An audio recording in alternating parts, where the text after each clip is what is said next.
श्री पवन कल्याण जी से आग्रह करूंगा कि वे इस प्रस्ताव का अनुमोदन करें।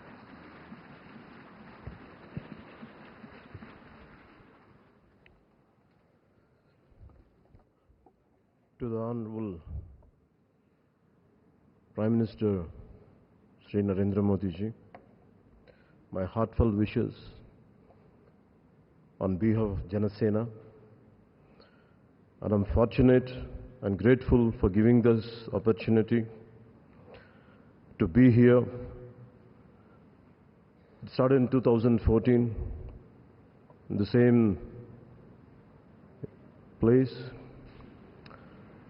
And Honorable Chandrababu Naidu just said, we're going to see Modi ji to rule this country for 15 years, and it's happening, sir. Chandrababu ji, your prophecy came true. Modi ji, you truly inspired the nation. As long as you are the Prime Minister of this country, our country will never bow down to anyone, sir. The mighty Himalayas will never bow down like that. Under your leadership, Bharat will never bow down. And we really take pride under your leadership, to work under your leadership, sir. We really take pride. And from Kashmir to Kanyakumari, Kamakya to Dwaraka, and you have inspired everyone, sir. You have inspired everyone. We all rally behind you. We all rally behind you.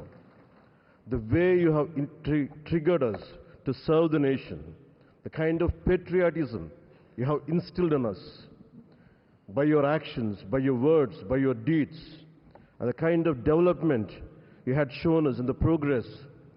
And sir, I'm deeply honored, and for listening to us, for looking at Andhra Pradesh. Under your guidance, under your support, we were able to sweep the polls. We got 91% victory there. We got completely, in legislature, we had got 91% success. It's all because of your guidance. It's all because of your leadership, sir. I'm grateful to you. We're all grateful to you. On behalf of Janasena Party, I support Shri Narendra Modi ji as the leader of the NDA Parliamentary Party. To all the eminent senior parliamentarians and the new parliament members, I wish you very best.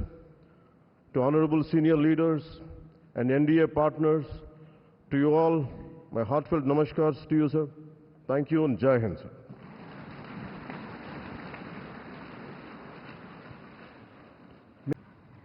और तभी तो जीत आती है। साथियों, कभी कभी मैं कह सकता हूं कि हमारा 10 साल का अनुभव है,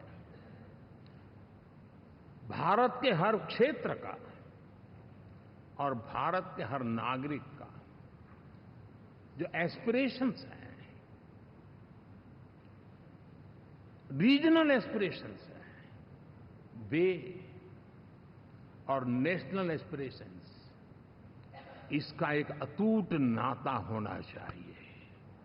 इसके बीच में हवा तक गुजर न सके, इतना जुड़ाव होना चाहिए, तब देश आगे बढ़ता है।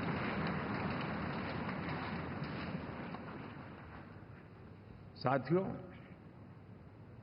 इस चुनाव में मैं कुछ उल्लेख जरूर करना चाहूंगा जो मेरी नजरिए से मैंने देखा है। दक्षिण भारत में एनडीए ने एक नई राजनीति की नींव मजबूत की है।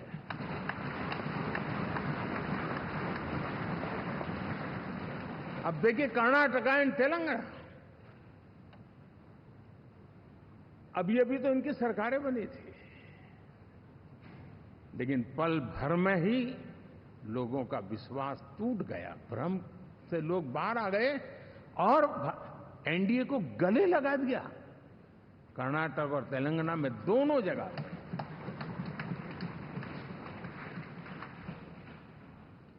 साथियों, तमिलनाडु, मैं तमिलनाडु की टीम को भी बधाई देना चाहूंगा, और वहां हमारा एनडीए समूह बहुत बड़ा भी है। और कईयों को पता था कि हम एक साथ एक सीट नहीं लड़ा पाएंगे, लेकिन इस लड़ाई में हम साथ रहेंगे। और मैंने बहुत से एनडीए के साथी तमिलनाडु में ऐसे हैं कि जिनका कोई उम्मीदवार नहीं था, लेकिन इस झंडे को ऊंचा रखने के लिए वो जी जान से जुटे थे। और इसलिए आज तमिलनाडु में भले हम सीट नहीं जीत पाए, लेकिन जिस तेजी से एनडीए का वोट शेयर बढ़ा है, वो साफ साफ संदेश दे रहा है कल में क्या लिखा हुआ है।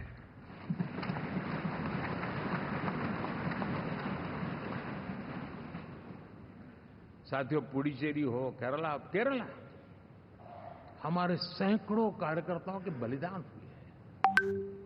यूडीएफ हो या एलडीएफ हो, शायद हिंदुस्तान के राजनीतिक जीवन में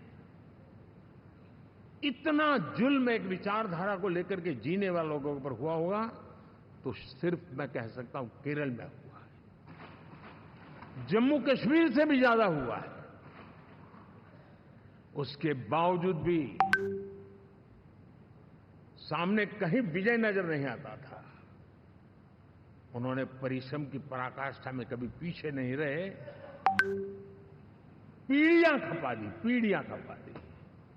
और आज पहली बार संसद में केरल से हमारा प्रतिनिधि बन के आया।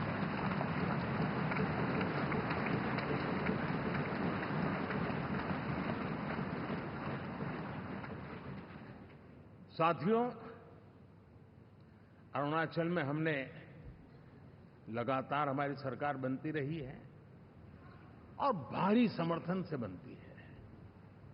सिक्किम में भी हमारे एनडीए की सरकार करीब करीब क्लीन स्वीप के साथ, अरुणाचल क्लीन स्वीप। आंध्र, मैं अबू बाबू को पूछ रहा था, बोले हिस्टोरिकली ये सबसे हाईएस्ट विक्ट्री है।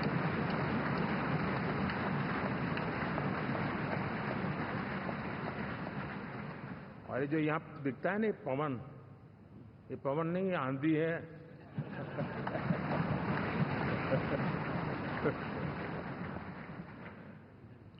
आंध्र ने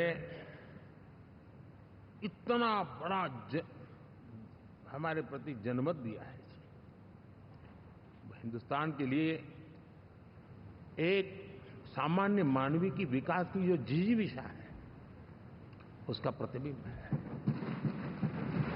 और महाप्रभु जगन्नाथ